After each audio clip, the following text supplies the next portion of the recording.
Bonjour et bienvenue. Aujourd'hui, on va s'intéresser à une de ces informations qui, comme le dit si bien le blog Tu savais ça, sont strictement inutiles et donc rigoureusement indispensables.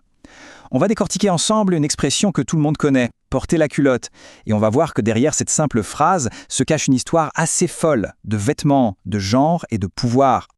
Allez, qui n'a jamais entendu ça? C'est le genre de phrase qu'on lance, comme ça, au détour d'une conversation. Et tout le monde pige tout de suite, ça veut dire que dans le couple, c'est la femme qui a le dernier mot, c'est elle qui décide. C'est limpide.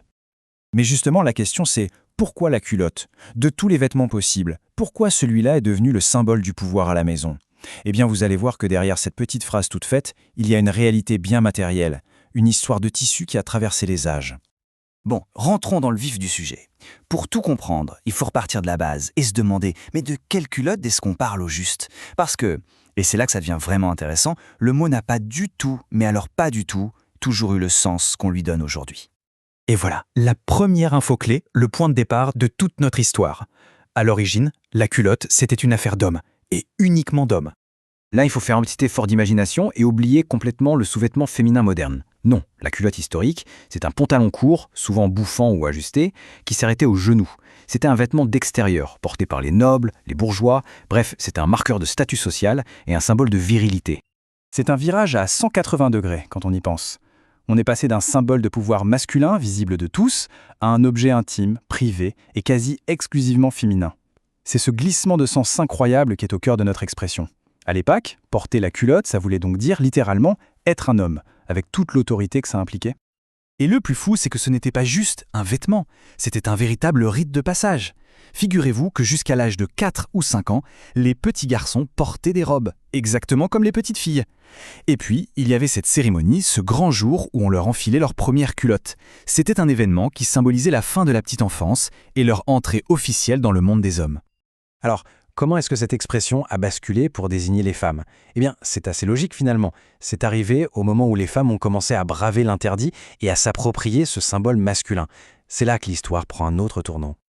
Pour une femme, à certaines époques, mettre une culotte ou un pantalon, ce n'était pas du tout un choix de mode. C'était un acte politique, une véritable transgression.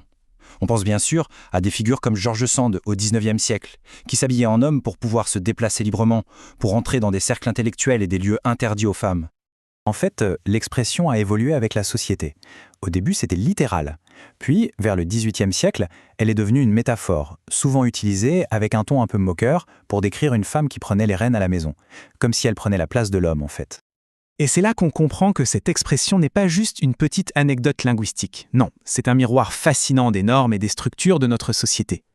Ce qui est sous-entendu, c'est toute une logique. Si la culotte est le symbole du masculin et que l'autorité est associée au masculin, alors une femme qui porte la culotte est une femme qui sort de son rôle, qui inverse l'ordre établi. L'expression, sans qu'on s'en rende compte, véhicule toute une vision hiérarchique des genres. Bon, revenons à notre époque. On pourrait se dire que ce combat pour le port du pantalon est gagné depuis des lustres, non? Que tout ça, c'est de l'histoire ancienne. Eh bien, attention, la réalité juridique française nous réserve une dernière petite surprise. 2013, cette date, ça ne semble pas si lointain, n'est-ce pas? Alors, quel peut bien être le rapport avec notre histoire de culotte et de pantalon? Eh oui, c'est seulement en 2013 que la France a officiellement abrogé une vieille ordonnance de la préfecture de police de Paris qui datait de 1800.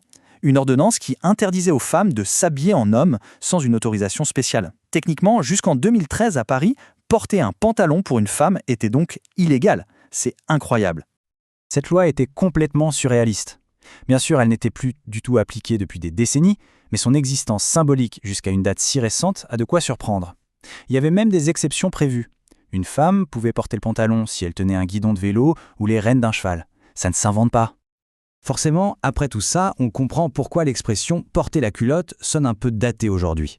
On l'entend encore, bien sûr, mais de plus en plus, on l'aperçoit comme ce qu'elle est, une expression un peu sexiste issue d'une vision du couple où le pouvoir doit forcément être détenu par l'un ou par l'autre.